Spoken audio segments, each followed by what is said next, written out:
नमस्कार दोस्तों, सीसी के इस लाइव रिसेट लेक्चर में आप सभी का एक बार फिर से स्वागत है। मित्रों, जैसा कि आप सब अवगत हैं, हमने अपने पिछले सेशन में यानी कि कल बात की थी राग भैरव की, और राग भैरव की 3 ताल की बंदिशों के बारे में हमने चर्चा की थी।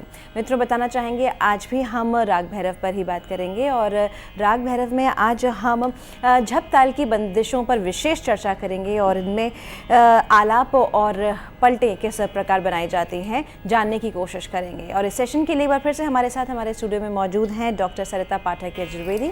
डॉक्टर सरिता पाठक यजुर्वेदी भारतीय कॉलेज के संगीत विभाग में एचओडी हैं। ये शिष्या हैं पंडित शंकरनाथ पाटिल और विदुषी श्रीमती सुलोचना बृहस्पति जी की। आज इनके साथ तानपुरे पर एक बार फिर से हैं गगनजीत कौर, जो गुरुमत संगीत और भारतीय शास्त्रीय संगीत की ज्ञाता हैं, और तबले पर इनके साथ हैं लाल बाबू राय जी, जो पंडित मिथिलेश जी के शिष्य हैं। तो आइए तहे दिल से हम इनका स्वागत करते हैं। सरिता जी, आपका बहुत बहुत स्वागत है। गगन जी और लाल बाबू राय जी, आप दोनों का भी बहुत बहुत स्वागत है। आज हम राग भैरव, जिसके बारे में विस्तार से हम जो है पहले आपको जानकारी दे चुके हैं, इसमें झपताल की एक बंदिश जो है इसको हम सीखेंगे। झपताल अपने आप में एक बहुत ही खूबसूरत ताल है।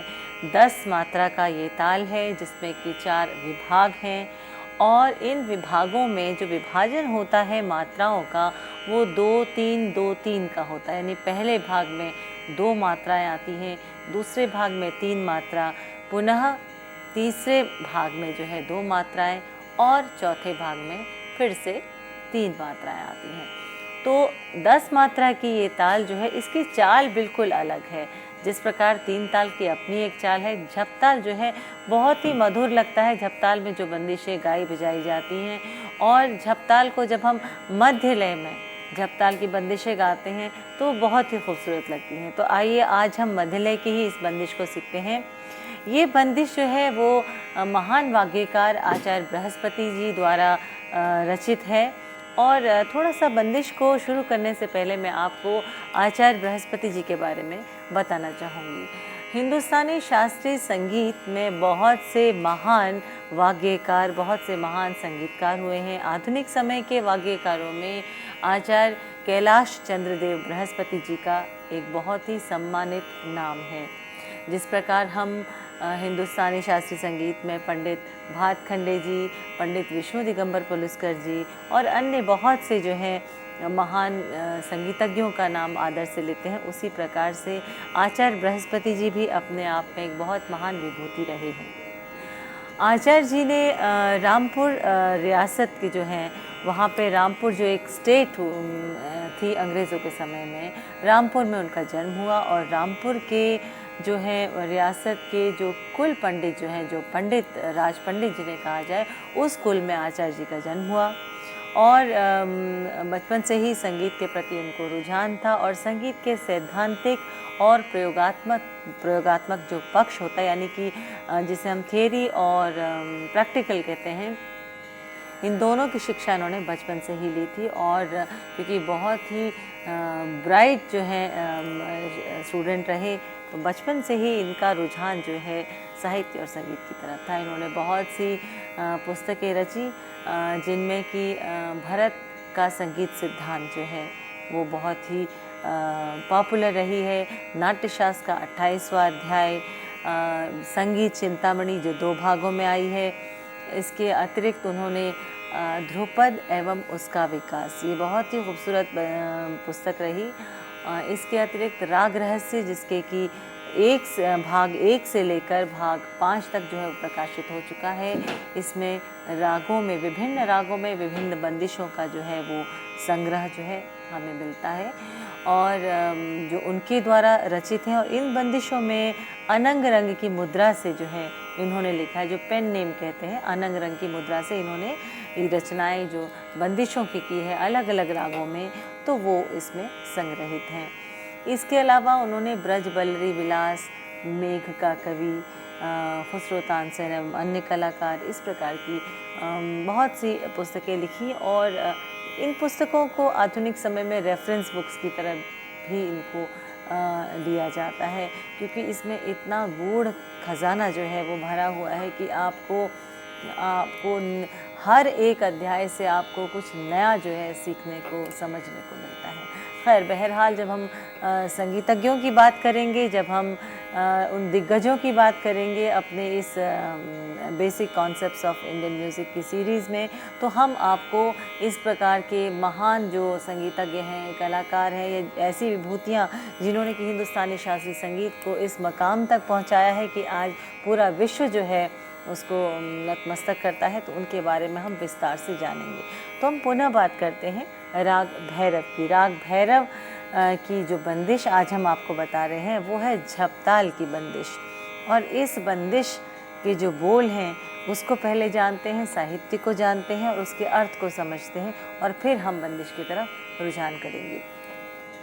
इसके बोल हैं: ओमकार आधार नाद को साकार, ओमकार आधार नाद को साकार, जामे बसत नित निरगुण निरंकार, जामे बसत नित निर्गुण निरंकार। अंतरा है: जप याको कीजे परम सुख लीजे, जप याको कीजे परम सुख लीजे, यह सिद्धि कारण यह तप यह सार, यह सिद्धि कारण यह तप यह सार। हालांकि ये बंदिश जो है वो स्थायी अंतरा संचारी आभोग, इस प्रकार के जो पहले संगीत में, हिंदुस्तानी संगीत में जो गायन की पद्धति थी, ध्रुपद में भी मिलती थी कि 4 भाग होते थे, स्थायी अंतरा संचारी आभोग, इसी को ध्यान में रखते हुए बंदिश लिखी गई। लेकिन फ़िलहाल हम इसको सिर्फ स्थायी और अंतरा को ही हम पहले सीखते हैं और इस बंदिश को जानते हैं। तो इसका अर्थ भी कितना खूबसूरत है। देखिए, ओंकार आधार नाद को साकार, तो ओम जो है जिसमें कि नाद ब्रह्म की स्थापना मानी जाती है, वही जो है वो आधार है, किसका? नाद का आधार। नाद का साकार रूप जो है वो ओंकार में है। जामे बसत नित निर्गुण निरंकार, कि चाहे वो ईश्वर का कोई भी रूप हो, नाद का कोई भी रूप हो, वो इसी में बसता है, ओंकार में। जप याको कीजिए परम सिद्धि सुख लीजिए, इसका जप करिए, यानी कि इसका अभ्यास करिए और परम सुख की प्राप्ति करिए। यह सिद्धि कारण, यह तप यह यही सिद्धि का कारण है, सिद्धि इसी से प्राप्त होगी, यही तपस्या है और यही जो है वो सार है, यानी निचोड़ है। तो कहने का अर्थ है कि ओमकार, ओम जो है, जब हम संगीत की बात करते हैं तो संगीत के ही दृष्टि से मैं बताऊं कि ओम जो है, हम कहते हैं कि ओम साधिए, सा लगाइए, ओम को सा, तो वही जो है नाद जो है वो ब्रह्मांड में स्थापित है, ऐसा विद्वानों ने कहा है। उसका ही हमें जो है बार बार अभ्यास करना चाहिए। तो एक साधारण विद्यार्थी के लिए यदि मैं उसको बिल्कुल सरल अर्थों में बोलूं तो वो ये रहेगा कि हमें अपने संगीत की साधना करती रहनी चाहिए, और इस संगीत की साधना से ही हम जो है सब कुछ पा सकते हैं। यानी जैसे हम कहते हैं मेडिटेशन या कंसंट्रेशन या फोकस की बात करते हैं, तो हम यदि संगीत की साधना करें तो अपने आप में एक मेडिटेशन है, अपने आप में जो कंसंट्रेशन पैदा करता है, अपने आप में ही वो एक फोकस जो है उसकी तरफ विद्यार्थियों को लेकर जाता है। तो इस बंदिश को झपताल में जो है रचा गया है। तो पहले हम झपताल को एक बार पुनः देखते हैं। धी ना धी धी ना धी ना धी धी ना धी ना धी धी ना धी ना धी धी ना। 1 2 3 4 5 6 7 8 9 10 1 2 3 4 5 6 7 8 9 10 1। तो ये तो था झपताल। हम आपको पहले ताल के बारे में क्यों बता रहे हैं? क्योंकि जब तक हमें ताल का पता नहीं होगा, बंदिश को याद करने में हमें मुश्किल होगी। बंदिश जब रचना की जाती है तो बंदिश के शब्दों को भी, अक्षरों को भी उसी प्रकार से ताल के अनुकूल ही उनको स्थापित किया जाता है। तो तभी बंदिश जो है वो सहज तरीके से, सरल तरीके से याद हो पाती है। तो यहाँ पर और देखिए झपताल की जो ताल, जो उसकी एक चाल जो है बिल्कुल अलग है और तालों के मुकाबले। तो जब हम इस बंदिश के बोलों को इस ताल में यदि हम उसको डिवाइड करते हैं तो वो कुछ इस प्रकार से आती है। ओ ओम का आ र आ धा आ र ओ ओम का आ र आ धा आ र ना द को सा का आ र ओम। अब ये देखिए कि मैंने बिल्कुल एक सरल तरीके से जो है बंदिश के शब्दों को जो ताल है उसकी मात्राओं के अनुकूल जो है उसको डिवाइड किया है। अब यहाँ पर देखिए ओमकार आधार, तो जैसे ओम यहाँ वॉवल साउंड आता है, दीर्घ मात्रा जाती है, ओम का आ रे आ बढ़ रहा है, ना आ द को सा आ बढ़ता है। तो यहाँ पर जो है इस प्रकार से कुछ कोशिश करिए कि बंदिश को पहले ऐसे बोलिए ताल के अनुरूप, और फिर आप देखिए कि बंदिश आपको बहुत जल्दी आपको याद होती है। तो इस बंदिश को हम थोड़ा सा पहले गाकर देखते हैं और उसके बाद हम आपको इसकी स्वरलिपि बताएंगे। स्वरलिपि के बाद हम इस बंदिश को पुनः स्वरलिपि और जो अक्षर हैं, जो बोल हैं, उसके साथ हम इसको गाएंगे ताकि आपको साथ साथ याद हो सके। एक और बात मैं आपको बताऊं कि जब हम संगीत की बात करते हैं तो क्योंकि हम इसका ये प्रैक्टिकल एस्पेक्ट हम इसका ले रहे हैं, तो बंदिशों को जब हम स्वरलिपि से या बोलों को प्रैक्टिकली आपके सामने बताएं तो वो आपको ज़्यादा अच्छी तरीके से आपको याद होगा और उसमें आपको कोई मुश्किल नहीं आएगी।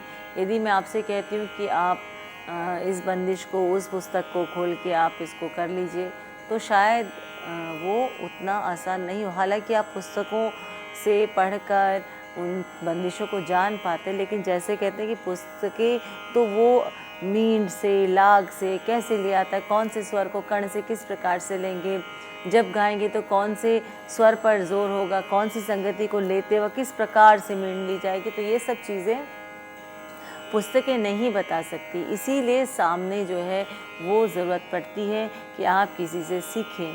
तो पुराने समय में जैसे बोलते थे कि गुरु शिष्य परंपरा, संगीत में गुरु शिष्य परंपरा का बहुत महत्व है। तो हमने भी जो सीखा है अपने ही गुरुओं से ही सीखा है। वो जिस प्रकार से वो हमें बताते थे वही चीज़ हम आज आपको प्रस्तुत कर रहे हैं। तो बंदिश जो है झपताल की, किस प्रकार से इसको झपताल में गाते हैं बंदिश को, आइए इसको देखते हैं।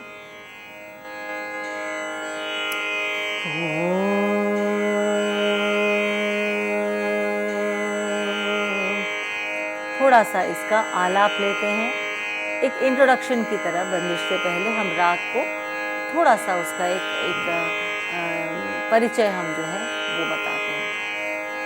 ध सा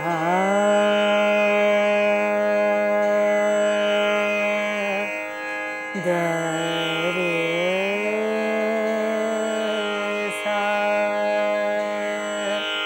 रे सा द द सा सा गा मा रे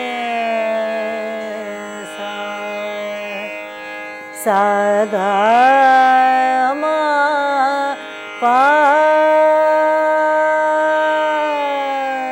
गा मा रे सा। तो जब हम राग को सीखते हैं तब तो हमें आरोह अवरोह की आवश्यकता पड़ती है। राग बंदिश गाने से पहले भी आरोह अवरोह आप गा सकते हैं, लेकिन यदि इस तरीके से आप थोड़ा सा इंट्रोडक्शन दे रहे हैं तो आप उसमें राग का जो स्वरूप है वो एकदम सामने निखर कर आता है कि कौन सा स्वर समुदाय जो है वो राग में इम्पॉर्टेंट है, जो राग की एक आइडेंटिटी जो है राग को प्रदान करता है। तो अब इसको यदि हम आकार में गाएं, इस प्रकार का इंट्रोडक्शन देने के बाद आप सीधे बंदिश को शुरू कर सकते हैं। आकार में इसको लेते हैं आ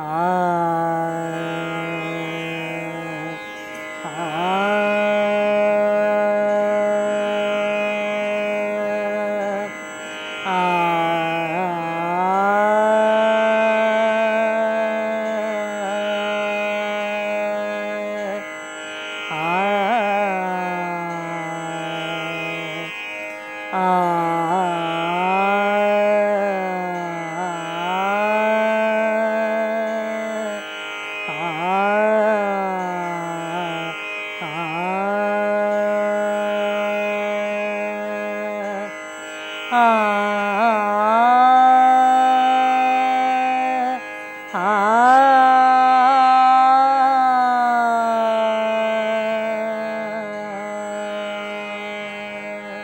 जो भैरव की ख़ास बात है, सा गा मा रे सा, एकदम आपने दिखा दिया, जिससे कि एकदम सामने राग भैरव जो है वो स्पष्ट हो जाता है।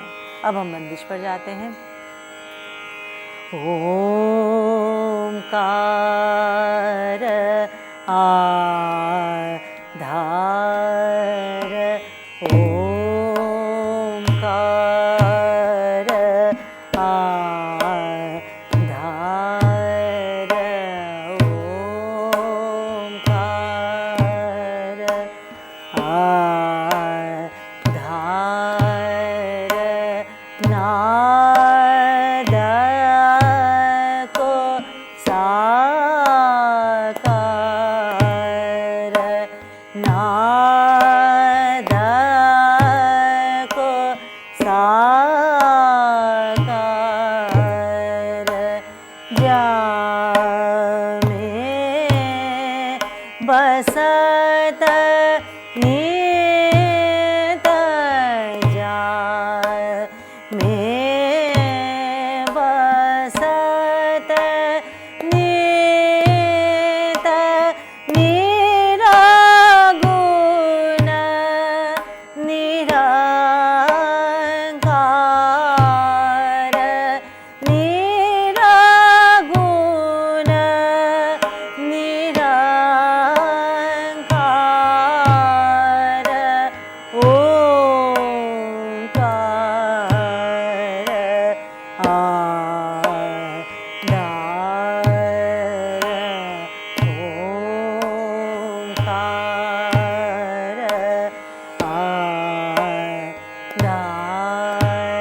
आधार, नाद को साकार, नाद को साकार, जा में बसत नित, जा में बसत नित, निरागुण निरंकार, निरागुण निरंकार, ओंकार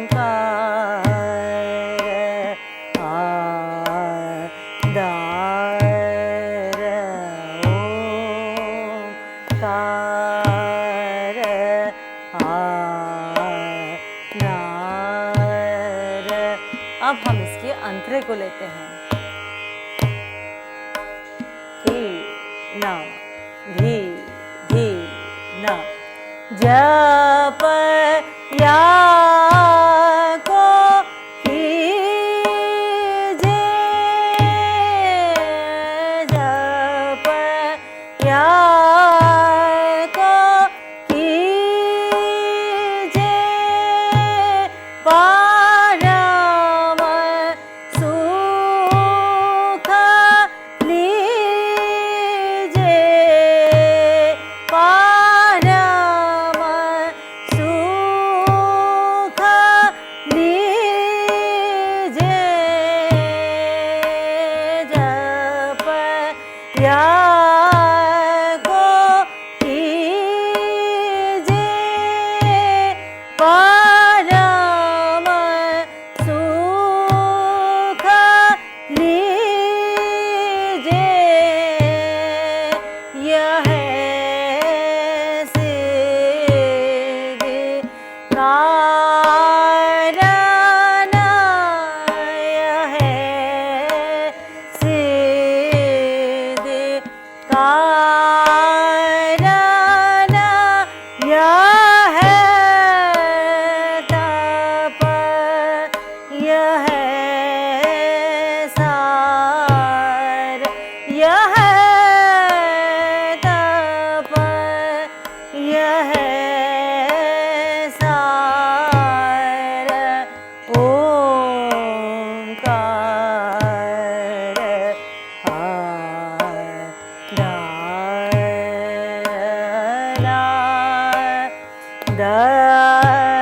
को साकार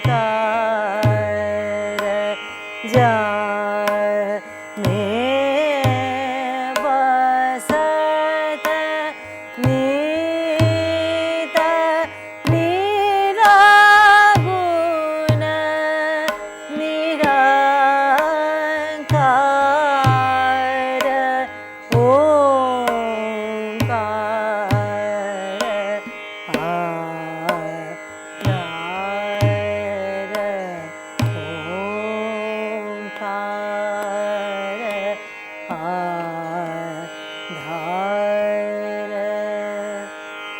तो ये तो थी बंदिश बिल्कुल सीधे सरल तरीके से।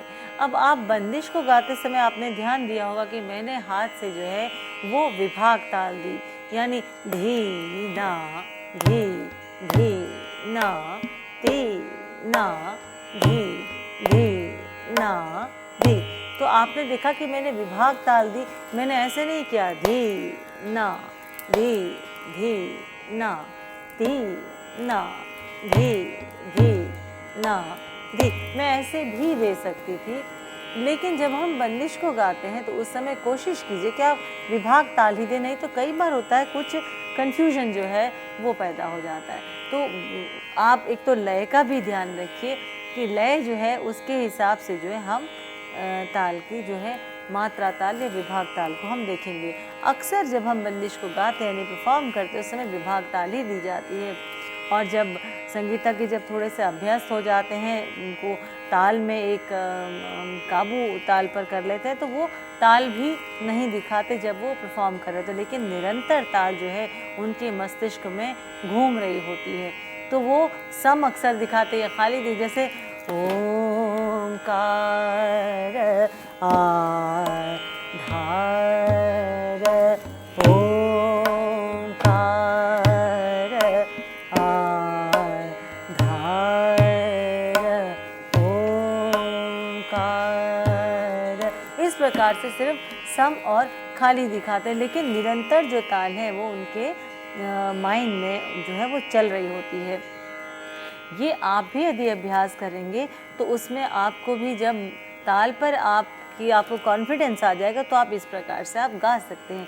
लेकिन हाथ से ताल देने पर एक तरफ आपकी ताल भी पक्की हो रही है, एक तरफ आप जो है आपकी बंदिश भी आपको याद हो रही है। आप ये देखिए ताल के साथ जब आप बंदिश गाते हैं तो बंदिश आपको जल्दी याद होती है, नहीं तो आप बंदिश को पहले बंदिश देखें, फिर उसकी स्वरलिपि देखें, फिर उसके जो है आप ताल की तरफ देखें कि उसमें मात्राएं कहाँ क्या डिवीज़न है। तो यदि आप शुरू से ही ताल पे पहले ध्यान दें, जैसे मैंने पहले तबले पे बताया, तबले के बाद मैंने हाथ पे उसके साथ साथ बताया, फिर मैंने बंदिश को बिना गाकर बंदिश को जो है बोलकर जो है वो आपको बताया, और उसके बाद मैंने उसको उसकी स्वरलिपि के अनुसार जो है जो उसको बंदिश को बनाया गया उसको मैंने शब्द जो है बंदिश के उनको गाकर आपको बताया। तो ये सिस्टमैटिकली आप करेंगे तो आप किसी भी बंदिश को जो है वो बहुत सुंदर तरीके से आप उसको गा बजा पाएंगे। तो मैं उम्मीद करती हूँ कि बंदिश आप जो है एक बार इसका अभ्यास करेंगे और हाथ से ताली और खाली देने के साथ। अगले हम इसके भाग में इस बंदिश की नोटेशन यानी इसकी स्वरलिपि को बताएंगे, और ये भी बताएंगे किस प्रकार से इस बंदिश में आलाप जो है आलापचारी वो की जा सकती है निरंतर ताल के साथ।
अब हम आचार्य बृहस्पति जी की इस बंदिश की स्वर लिपि को जानेंगे और उसके साथ साथ हम बंदिश को गाएंगे, ताकि एक तरफ हमें स्वर लिपि का पता चले और दूसरी तरफ बंदिश को गाना जो है वो भी सहज हो जाए।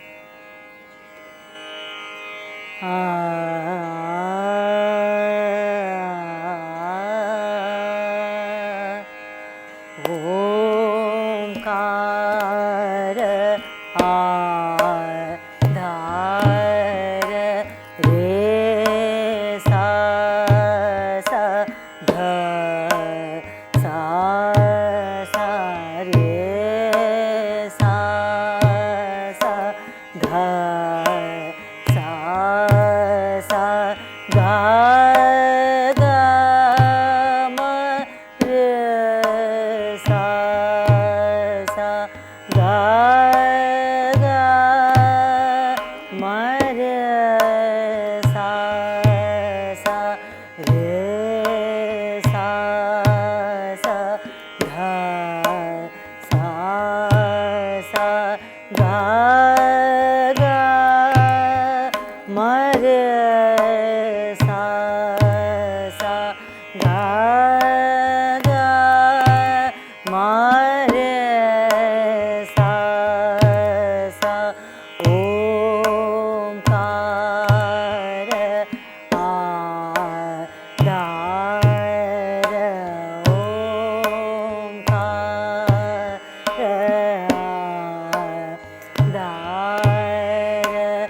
आधार नाद को साकार नाद को साकार ओंकार आधार। तो ये बंदिश की स्थाई गाते समय हम जो है देख रहे हैं कि जैसे मैंने कहा नाद को साकार, जब मैं नोटेशन गा रही थी तो गा गा म रे सा सा, तो हम जब गाते हैं बंदिश को गा गा म रे सा सा, तो इस प्रकार से नींद लेते हैं, यानी वो जो स्वर संगति है रे को किसके साथ जो है उसको जोड़ते हुए उसका कण लगते हैं वो खींच के की जैसे कहते हैं खींचते हुए स्वर को नीचे लेकर आना। तो इस प्रकार से ये जो है ये बोल जो शब्द हैं उसको जब हम नोटेशन गाते हैं तो इसको प्रैक्टिकली सुनकर ही ये चीज़ें आ सकती हैं। तो मैंने इसीलिए बंदिश की स्थाई को गा के आपको ये बताया, क्योंकि बुक्स में जो बंदिश मिलती है उसमें सीधे लिखा होता है कोमल धैवत षड्ज कोमल ऋषभ मध्यम, जो जिस प्रकार से विभाजन है वो मिलेगा, लेकिन जब आप उसको स्वर लिपि को आप गाएंगे और फिर बंदिश को गाएंगे तो कहाँ पर लाग से जाना है, कहाँ पर मींड से जाना है, कहाँ पर किस स्वर का कण लगेगा, कैसे एक स्वर जो है वो दूसरे स्वर से लिंकअप है, तो ये सब चीज़ें जो है ये गाकर ही पता चलेंगी। इसीलिए मैं आपको प्रैक्टिकल ही इस बंदिश को आपको सिखा रही हूँ और आपको इस बंदिश को याद करने में सुगमता होगी। फिर से लेते हैं रे सा सा धा सा सा रे सा सा धा सा सा गा गा म रे सा सा गा गा म रे सा सा ओंकार आधार ओंकार आधार नाद को साकार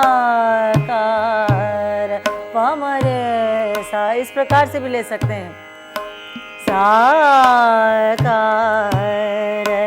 नाद को साकार या नाद को साकार ओंकार आधार धरे सा। इस प्रकार से मंद्र धैवत, कोमल धैवत से लेते हुए एक लाग से जो है ऋषभ को लिया जा सकता है और बंदिश को गाया जा सकता है।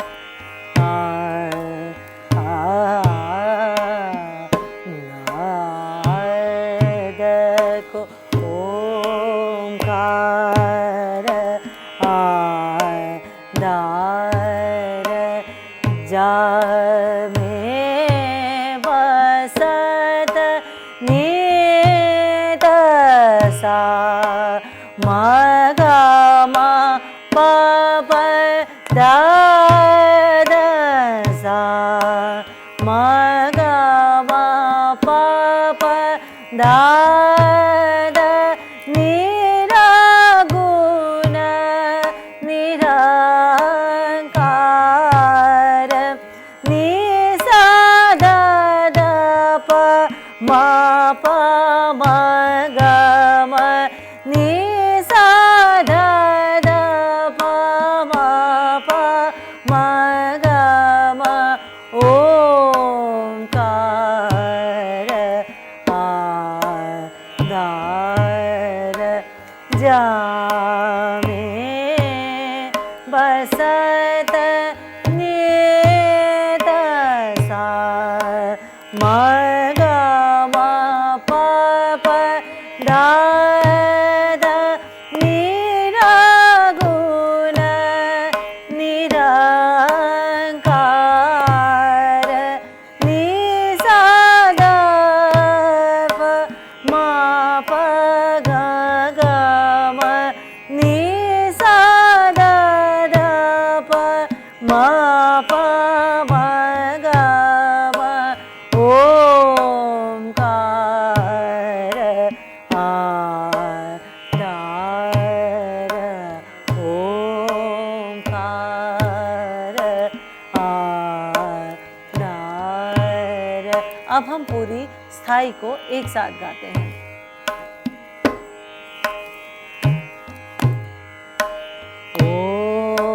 ओंकार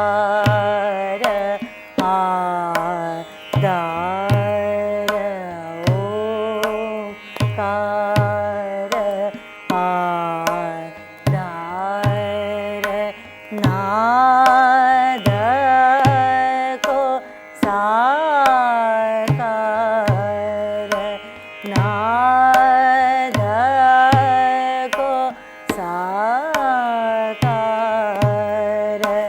जा में बसत नित जा में बसत नित निरगुण निरंकार निरगुण निरंकार ओंकार दार ओंकार दार ओंकार। अब हम इसके अंतरे को लेते हैं। जपया को कीजे जपया को कीजे परम सुख लीजे जपया को कीजे परम सुख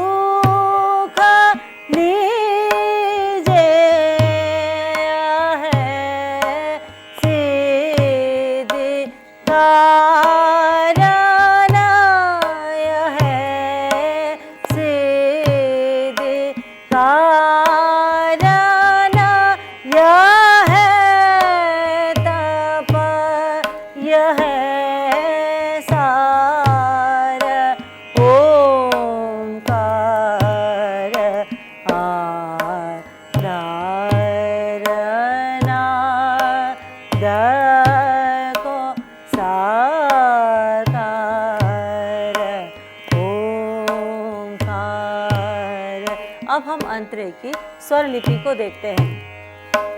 मा प ध नि सा सा सा मा प ध नि सा सा सा ध ध नि सा सा ध ध ध ध नि सा सा ध ध जप या को कीजे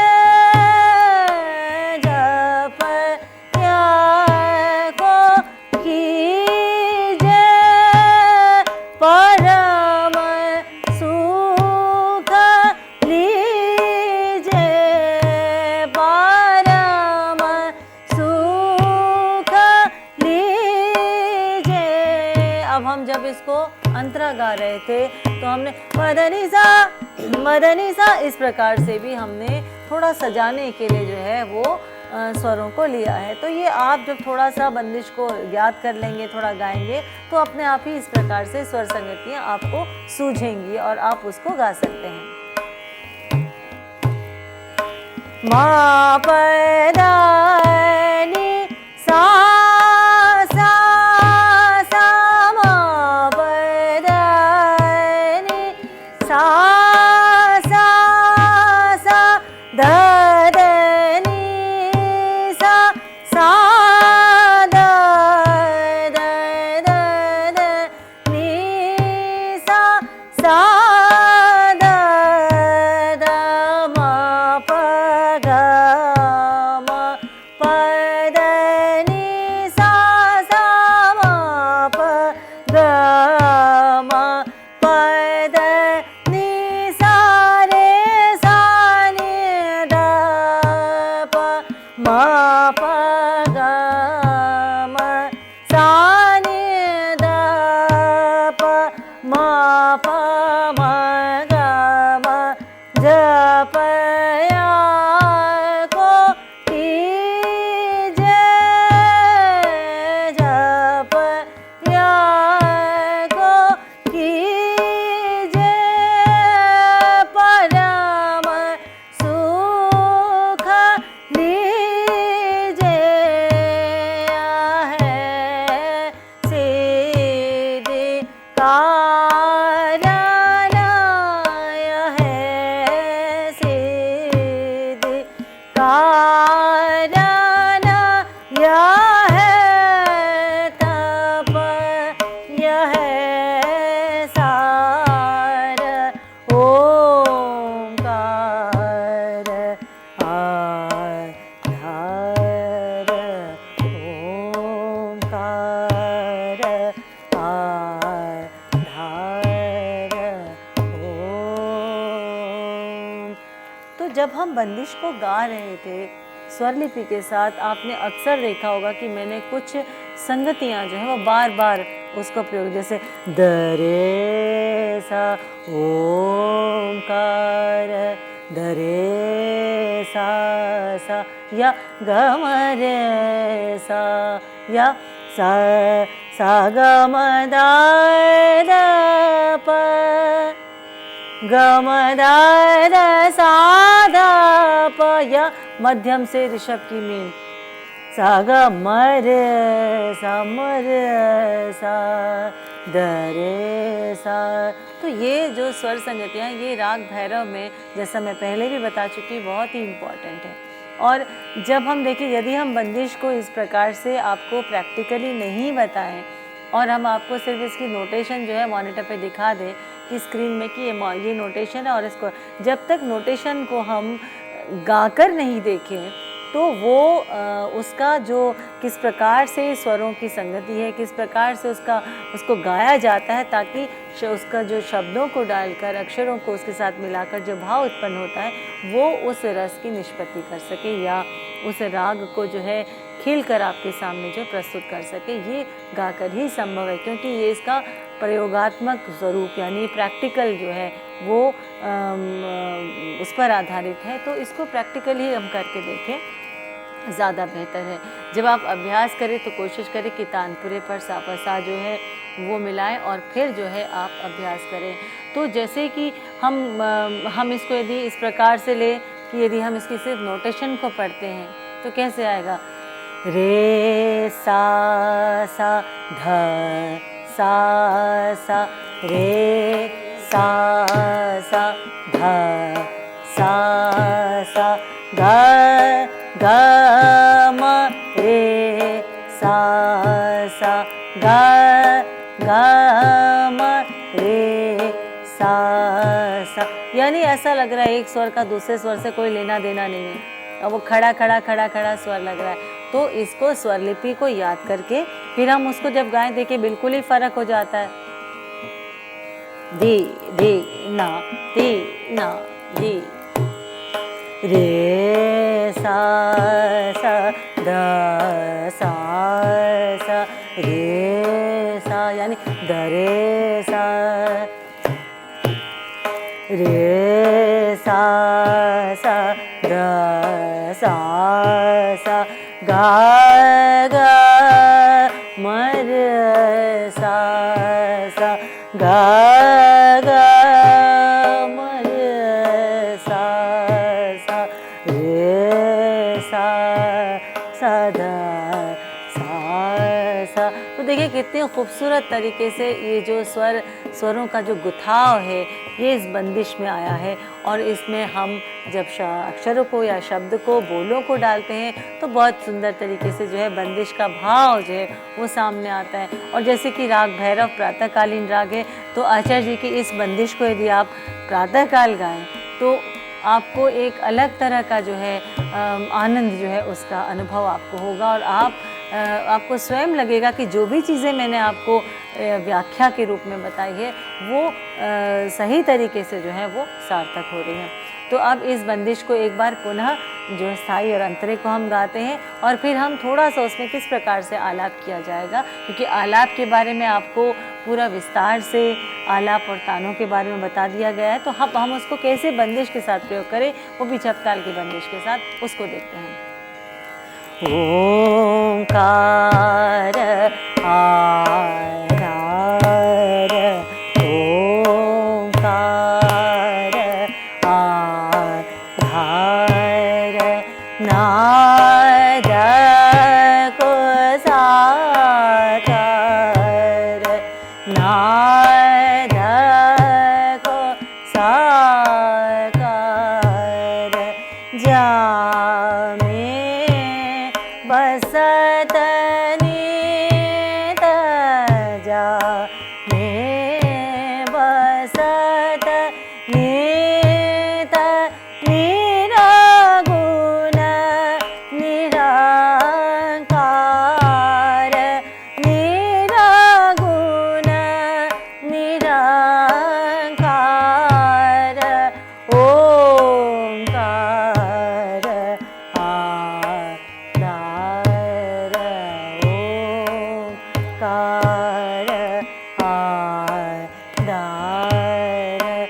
जपया को कीजे, जपया को कीजे, परम सुख लीजे, परम सुख लीजे,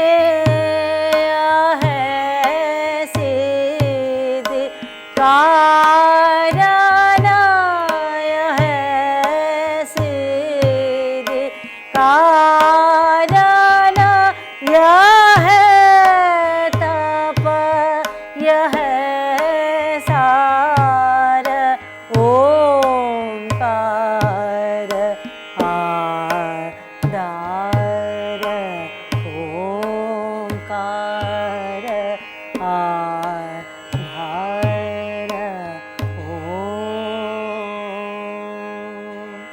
तो ये तो थी झपताल में आचार्य बृहस्पति जी की बंदिश। अब इसी बंदिश में, क्योंकि ये बंदिश हम उदाहरण के तौर पर आपको प्रस्तुत कर रहे हैं, तो अब इसी बंदिश में किस प्रकार से आलाप किया जाता है वो आपको बताते हैं छोटे छोटे कुछ आलापों के द्वारा। अब देखिए, क्योंकि सम जो है वो पहली मात्रा जो है वो किस प्रकार से आती है और मुखड़ा जो है सम से ही है, तो हमें ये ध्यान रखना पड़ेगा कि हमारा खाली के बाद जो बाकी मात्राएं आती है वहाँ तक हमारा जो आलाप वो ख़त्म हो जाना चाहिए और हम पुनः सम से मुखड़े को इस बंदिश की उठाएं। कैसे? ओंकार आधार, ओंकार आधार। अब देखिए, उसी वक्त हम आलाप स्वरों में बनाते हैं। आधार धा सा दा रे सा सा दा सा सा। ओंकार आधार सा गा मा रे सा। ओंकार आधार सा गा मा पा गा मा रे सा सा। ओंकार आधार सा गा मा पा गा मा दा दा पा पा दा मा पा गा मा रे सा। ओंकार आधार। तो देखिए, सम पर भी आप तभी आइए जबकि आपको पूरा कॉन्फिडेंस हो कि आप सम पर आ रहे हैं। वही आलाप है जो मैंने आपको शुरू में बताया और जो इससे पहले की सीरीज शुरू हुई है उसमें भैरव के आलाप किस प्रकार बनाए जाते हैं वो आपको पूरा बताया है। लेकिन कोशिश करिए कि जो ताल की जो लय है उससे थोड़ा अलग हट के आराम से आप आलाप लीजिए, क्योंकि यदि आप ताल के हिसाब से उसकी जो विभाग में जो मात्राएं हैं उसके विभाजन के अनुसार आप आलाप लेंगे तो वो मज़ा नहीं आएगा। तो आराम से आलाप का आनंद उठाइए और फिर आपको जब लगता है कि हाँ अब यहाँ पर खाली के बाद जो बाकी की मात्राएं आती हैं तो वहाँ पर आलाप को षड्ज पर जो है मध्य सप्तक के उस पर लाके उसको विश्राम दीजिए और फिर आप मुखड़े को उठाइए। तो ये बहुत ही सहज और आराम तरीके से समझते हुए किया जा सकता है। तो आप देखिए, पुनः इसमें आप चाहे कितना बड़ा आलाप बनाइए कितना छोटा बनाइए, तो ये आपको मैं वो तरीका बता रही हूँ कि आप अपने आलाप जो है खुद आप उनको बना सकते हैं। फिर से देखते हैं। ओंकार आधार। यदि मैं ताल के हिसाब से आलाप बनाती हूँ तो वो कैसा आलाप आएगा? सा गा मा रे सा सा धा सा सा रे सा सा ओम। तो ये गलत नहीं है, लेकिन इसमें ऐसा लग रहा है कि वो कट कट के आलाप आ रहा है। सा गा मा धा धा पा धा मा पा गा मा रे सा ओम का। वो भाव की जो उत्पत्ति है वो उतना नहीं आ पाएगी जो हम इस आलाप को ऐसे भी गा सकते हैं। धी धी सा गा मा धा पा धा मा पा गा मा रे सा द रे सा। ओंकार आधार। देखिए कितने सुंदर तरीके से उसी आलाप को लिया गया और ताल को ध्यान रखा गया।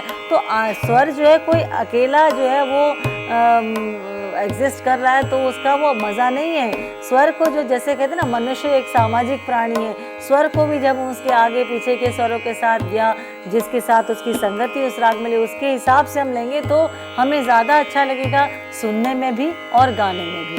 तो इस प्रकार से अपने आलाप जो बनाए जा सकते हैं। ओंकार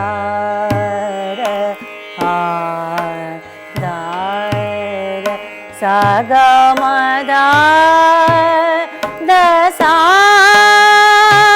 नि सा ध प ध रे सा ध प द म प ग म रे सा द द रे सा। ओंकार आधार। इन्हीं आलापों पे आप बोल लगा सकते हैं और उसका भाव जो है और सुंदर निखर कर सामने आएगा। ओंकार आधार नाद को साकार साकार साकार। ओंकार ओंकार ओंकार।